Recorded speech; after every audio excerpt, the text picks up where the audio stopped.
High guys, welcome back to my channel Monis creation. আজকে recipe পেঁপে আলু ছোলা দিয়ে তরকারি।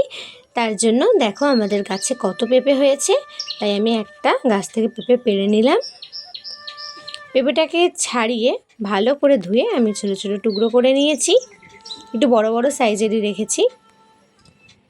আর নিয়েছি আলু আর পেঁপের সাইজটা একই রকম নিয়েছি। ভেজানো কাঁচা ছোলা নিয়েছি, টুকরো করে কেটে রাখা টমেটো, আদা আর চেরা কয়েকটা কাঁচা লঙ্কা। এবারে একটা প্রেসার কুকারে দিয়ে দিচ্ছি পেঁপে, দিয়ে দিচ্ছি আলু আর দিয়ে দিচ্ছি ভেজানো কাঁচা ছোলা।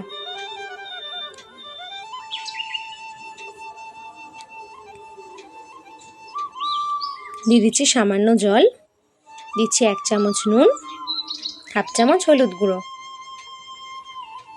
দিয়ে আমি প্রেসার কুকারের ঢাকনা বন্ধ করে আমি 2টো সিটি দিয়ে নিয়েছি। এদিকে একটা মিক্সচার গ্রাইন্ডারে আদা, টমেটো আর কাঁচা লঙ্কা পেস্ট তৈরি করে নিচ্ছি।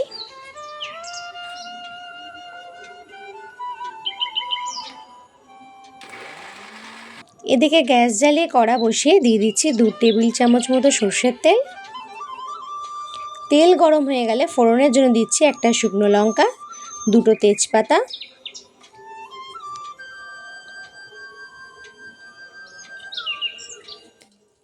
দিচ্ছি 2 থেকে 3টে গোলমরিচ, দিচ্ছি 1/2 চামচ জিরে ফোড়ন,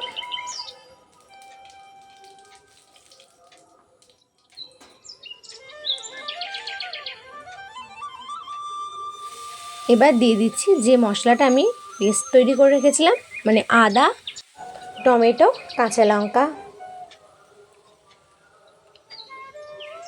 এবার আমি কষিয়ে নিচ্ছি মশলাটা। দিয়ে দিচ্ছি 1 চামচ লঙ্কার গুঁড়ো,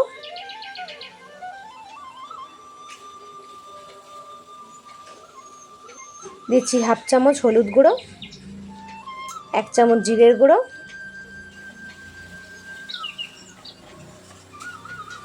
1/2 চামচ ধনের গুঁড়ো, দিচ্ছি 1/2 চামচ নুন।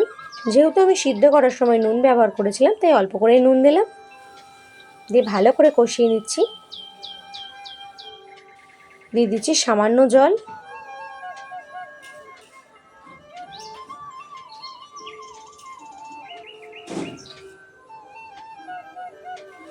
মশলা থেকে তেল ছাড়া অবধি অপেক্ষা করব। দেখো আমার মশলা থেকে অনেকটাই তেল ছেড়ে দিয়েছে। এই অবস্থায় আমি সিদ্ধ করে রাখা আলু, পেঁপে আর ছোলাটা দিয়ে দিচ্ছি। দিয়ে ভালো করে মিশিয়ে নিচ্ছি মশলার সাথে। দিয়ে আমার রেসিপিটা পছন্দ হয় তাহলে লাইক, কমেন্ট, শেয়ার ও চ্যানেলটা সাবস্ক্রাইব করে পাশে থাকার অনুরোধ রইল।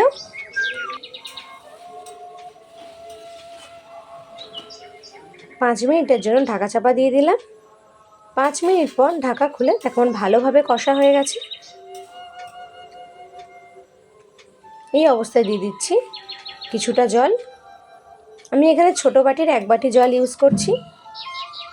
দিয়ে ঢাকা চাপা দিয়ে দেবো 5 থেকে 6 মিনিটের জন্য। 5 থেকে 6 মিনিট পর দেখো আমার পেঁপে আলু ছোলার তরকারি তৈরি। আমি মাঝে নুনটা চেক করে নিয়েছিলাম। নামানোর আগে দিয়ে দিচ্ছি সামান্য গরম মশলা। যদি রেসিপিটা ভালো লাগে তাহলে লাইক, কমেন্ট, শেয়ার ও চ্যানেলটা সাবস্ক্রাইব করে দিও। Thanks for watching.